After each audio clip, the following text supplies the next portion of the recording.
Welcome to kgeosportstalk. Just want to cover the NCAA tournament, talk about some of my predictions, and just kind of a lot of the talk that I'm hearing on ESPN and some of the other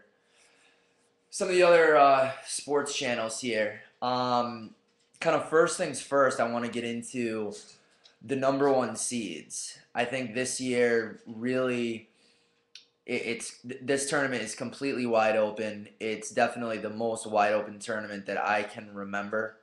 Um, at least it's kind of a forecast for for the next couple weeks.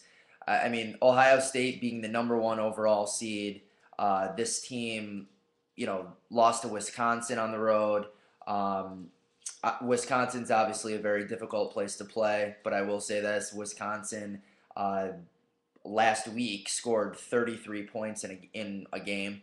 It was like the lowest scoring game that they've had in 30 years or something like that. So ultimately, what kind of the point that I'm getting to is all of these. If Ohio State's the number one overall seed, they are definitely beatable, and everyone in this field is beatable. So as far as predicting and being very confident with any bracket, it's definitely going to be very difficult this year.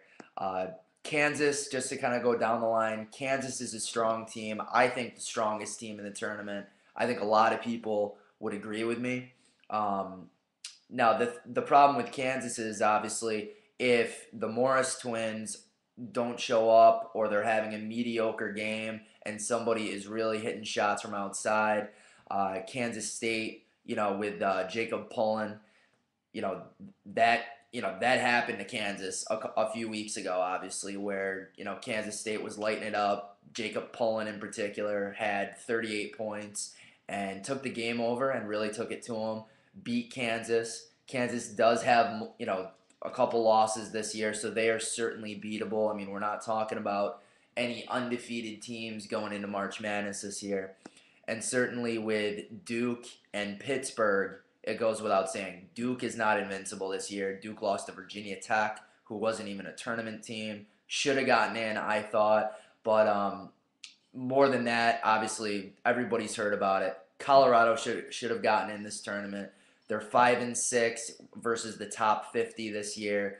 That is a much more solid record than VCU or the other team, UAB, that was that played okay yesterday. UAB had a decent game. Started off very very slow and then ended up losing pretty easily to Clemson yesterday. And we'll see how it goes tonight with VCU. VCU one win against the top 50. That's brutal. How do they get into the tournament? For some reason they're in, but anyway, they will, even if they do get past USC, they will quickly lose to Georgetown, I'm sure. Some of my sleepers for the tournament, my sleeper picks that I do want to talk about is Georgetown is a sleeper just because they're a 6 seed. They're without Chris Wright. They're on a 4-game losing streak. They do get Chris Wright back, and I think that's huge for them. If he's healthy, or even at, I don't think he's going to be at 100% obviously, but if he's even at 85, 90% and able to really put forth a solid effort, I think they can definitely make it to the Sweet 16. I think that they should easily beat a USC or VCU, and then from there with Purdue, I'm not overly impressed with the Big Ten. I think Purdue's a good team, but they're kind of on a slide recently. Uh, I think they were lucky to get a 3 seed, just in the fact that they got blown out by Michigan State, a team that has really struggled this year, who I don't even think really should have gotten in the tournament, other than the fact that they did have a pretty strong Big Ten tournament. Florida being a number 2 seed, I want to talk about Florida being a number 2. Ultimately, I think if it comes down to it, a great game down the road, St. John's, Florida, is what I have in a couple of my brackets. I think St. John's has the tools to take down Florida. I think they have that senior leadership that's really going to pose problems for Florida.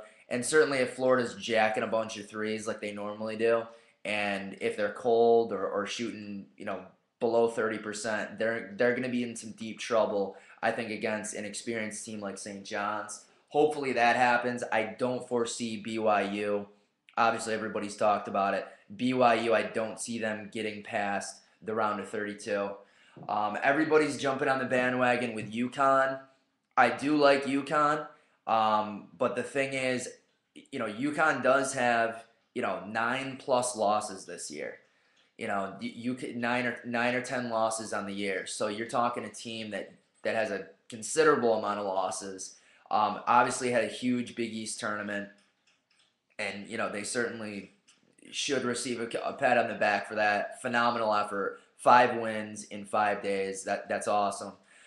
The one thing that I foresee, though, is just a great matchup between them and San Diego State. The reason that I'm picking Connecticut to move on versus San Diego State is not because I'm jumping on the bandwagon, just because I feel that they're a better team in a better conference than San Diego State is. San Diego State, I mean, you're talking about a team that is not traditionally a good basketball team.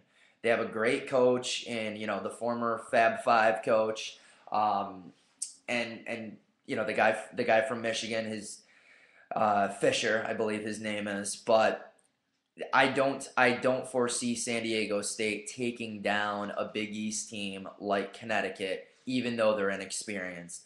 Another kind of sleeper pick that I have here is Clemson taking down West Virginia and potentially even taking out Kentucky.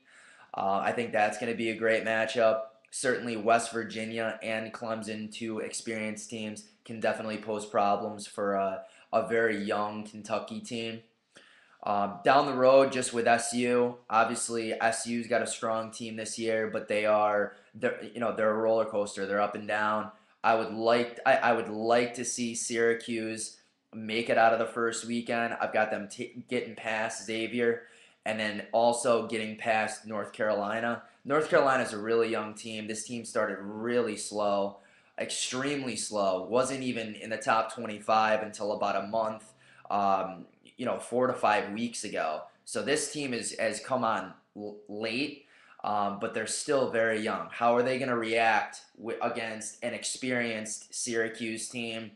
I don't know. We'll see. Hopefully, I would love to see that matchup. Another great matchup that I'm looking towards is Kansas versus Notre Dame, and also Louisville. Kansas Louisville in the Sweet 16. I do have Kansas getting past Louisville barely. I think Louisville's a phenomenal team, a team that can definitely stay with Kansas, and I think the pressure is going to play a role in keeping that a tight game. And then with Kansas Notre Dame, if Notre Dame comes out hot and they're popping threes and Hansbrough's as cocky as he always is, this could be a tough game for Kansas. Kansas is not invincible. A lot of people just Kansas every year. Kansas lost to Northern Iowa last year. This is the same team. They've got a bunch of younger guys that came in, but this is still the team that got taken down last year in the second round to Northern Iowa. So don't forget that. I mean, I still have Kansas moving on, beating Notre Dame in one of my brackets. Well, in another one of my brackets, to kind of cover myself, I've got Notre Dame taking them out because I think that is a distinct possibility. So there's a lot going on this year. I'm pumped about the tournament. I think it's going to be a great showing for SU. I think Duke, with potentially getting Kyrie Irving back, that could be huge for them.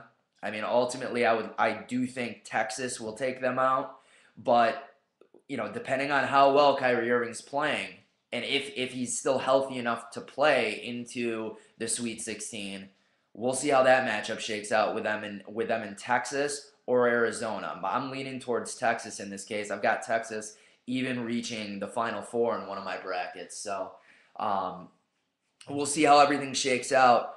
The two teams that I am leaning towards as far as national champions goes is, I do like Kansas, and then another one, just kind of my sleeper, would be I feel that Texas, when they get rolling, that they've got the tools to make it far deep into this tournament. And I think really for them, once they get past Duke, you know, they'll have to then deal with Connecticut. That'll be another great rematch. I think they've got a good road. The West isn't easy. The easiest road is certainly for Pittsburgh through through the Southeast, but we'll see how everything shakes out. I'm looking forward to it, and let's get it rolling. SU SU versus Indiana State Friday at 10. Games are starting tomorrow at noon, so we're getting pumped for those. Have a good one, everybody.